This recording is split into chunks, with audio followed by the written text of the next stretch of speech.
امتد إليه يد القاتل كان محمد الناتوت يحمل قضية المواطنين مسلوبي الحقوق، محولا محل الصيرفة الذي يملك إلى منبر للاعتصام وتوجيه الرسائل إلى المسؤولين.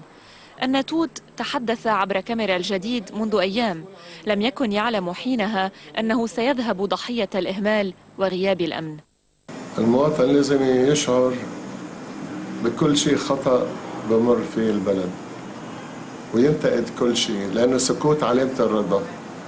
إذا الإنسان ضله ساكت عن كل خطأ عم يحصل، سواء من قبل الدولة، من قبل أجهزة الدولة، من قبل المواطنين، من قبل أي شخص كان عليه أنه ينتقد ويوصل صوته، لأنه في بعض مسؤولين ما بتحب تسمع، من سمعت ما بتحب تلبي.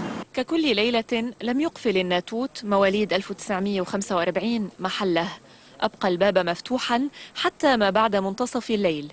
من ذلك الباب دخل عليه شخص وطعنه طعنات عدة متمكنا من سرقة بعض الأموال، وبعد 4 ساعات على وقوع الجريمة تمكنت مخابرات الجيش من إلقاء القبض على الجاني، ليتبين أنه يدعى ناصر فارس سوري الجنسية مواليد 1990. جثة الناتوت اكتشفها أحد الزبائن بعد أن رأى دماء على الأرض، فأبلغ الصليب الأحمر الذي حضر برفقة القوى الأمنية.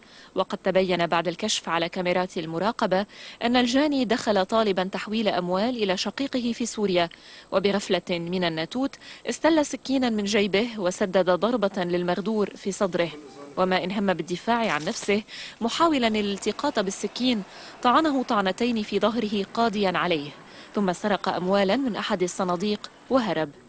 وفي التحقيقات التي أجرتها مخابرات الجيش مع أحد سائقي الأجرة، قال أن شخصا بدا مربكا حضر إلى ساحة النجم في صيدا طالبا إلى أحد السائقين إيصاله إلى بيروت، ومن هناك حاول الفرار إلى سوريا، وقد ألقي القبض عليه على طريق الكحالي بالتنسيق مع السائق الذي أقله، ذلك عبر الهاتف الخلوي، علما أن المدير العام لقوى الأمن الداخلي اللواء أشرف ريفي كلف قائد منطقة الجنوب منح السائق مكافأة لمساهمته في إلقاء القبض على القاتل.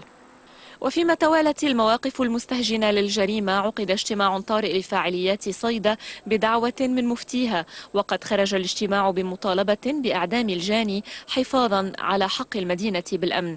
بالتوازي جرى تأليف لجنة من عدد من محامي صيدا لمتابعة القضية. هذا وأقدم عشرات الشبان الغاضبين على التجمع أمام محل المغدور على الأوتوستراد الشرقي، قاطعين الطريق بالأطر المشتعلة.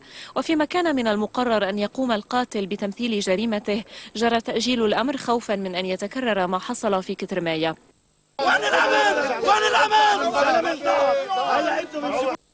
الناتوت شيع في مأتم مهيب وسط أقفال عام وبمشاركة نواب المدينة وفاعلياتها، وقبل أن يسجى توقف موكب الجنازة أمام محله الذي شهد على الجريمة البشعة.